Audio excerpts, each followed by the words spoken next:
मुंबईमध्ये भाड्याचं घर शोधण्यासाठी आता झंझट संपणार। मुख्यमंत्री देवेंद्र फडणवीस यांनी घेतलाय मोठा निर्णय। मुंबईतील भाड्याच्या घरांसाठी सरकार नवीन डिजिटल पोर्टल तयार करणार। काल रात्री भाईंदरच्या इंद्रलोक लोढा परिसरामागील मोकळ्या मैदानातील झोपडपट्टीला भीषण आग। एकामागून एक सिलेंडरचा स्फोट झालाय। 3 जणांनी गमावलाय जीव।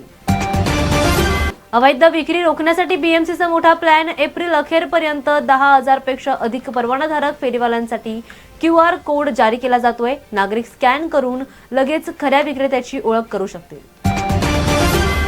रेल्वे ॲपमध्ये मोठा तांत्रिक बिघाड। जिओ फेन्सिंग सिस्टीम असून सुद्धा प्रवासी चालत्या ट्रेनमध्ये तिकीट खरेदी करत असल्याचं तपासणीत समोर आलंय। तांत्रिक त्रुटी उघडकीस आली आहे।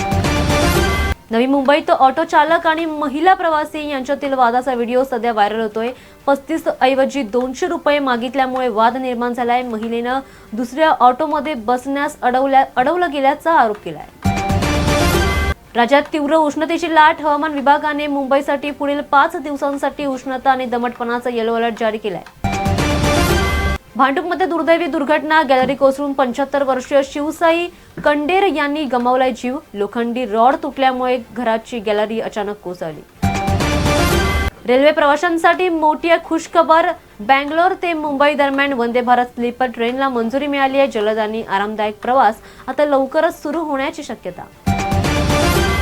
मुंबई पोलिसांची मोठी कारवाई। तपास मोहिमेदरम्यान 450 अवैध बांगलादेशी नागरिकांना ताब्यात घेतलाय। 200 पेक्षा जास्त जणांना आतापर्यंत देशाबाहेर पाठवण्यात आलंय।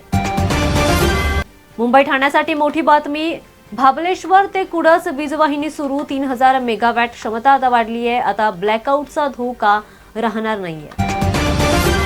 मुंबई सायबर सेलचा मोठा खुलासा। लवकरच श्रीमंत होण्याच्या वादात अंडर-19 क्रिकेटर सायबर फसवणूक करणारा बनलाय। ऋषी तुषार अरोटे आणि त्याचे 2 साथीदार 32 लाखांच्या फसवणूक प्रकरणी अटकेत। बुलेट ट्रेनच्या कामामुळे मुंबई ते गुजरात रेल्वे सेवा प्रभावित। 13 एप्रिल रोजी शताब्दी आणि वंदे भारत ट्रेनच्या वेळेमध्ये बदल। प्रवासापूर्वी वेळापत्रक तपासण्याचं आवाहन। हेलिपॅडऐवजी कार पार्किंगमध्ये मंत्री छगन भुजबळ यांचं हेलिकॉप्टर उतरलंय। पायलटच्या चुकीमुळे घटना घडली आहे। पुरंदर तालुक्यातील प्रकार। आंबेडकर जयंतीनिमित्त मध्य रेल्वेची खास पहल। CSMT ते कल्याण आणि पनवेल मार्गावर मध्यरात्री विशेष लोकल ट्रेन चालवण्याची घोषणा। प्रवाशांना सुविधा मिळणार। सकाळी वरळी ते बँड्रा सी लिंकवर BMWची दुसऱ्या वाहनाला धडक। अपघातानंतर किशोरवयीन चालकावर गुन्हा दाखल। मुंबईच्या साकेनाका परिसरामध्ये बंदधुंद तरुणाचा गोंधळ। पोलीस कर्मचाऱ्यांवर हल्ला। सरकारी मालमत्तेचे नुकसान। साकेनाका पोलीस ठाण्यात तक्रार दाखल। महाराष्ट्रातील हिंगोली येथे भूकंप। कम्युनिटी हॉलला तडे गेलेत। 10 किलोमीटर खोलीवर केंद्र होतं।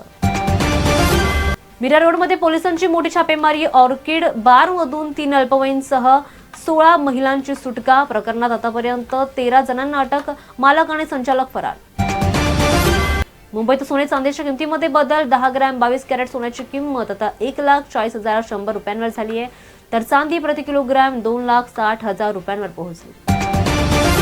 काश्मीरा येथे ऍसिड टँकरचा स्फोट। शाह ऍसिड कंपनीत झालेल्या दुर्घटनेमुळे गोंधळ। अग्निशमन दलाने सर्व कामगारांना सुरक्षितपणे बाहेर काढले। मोठा अनर्थ टळला।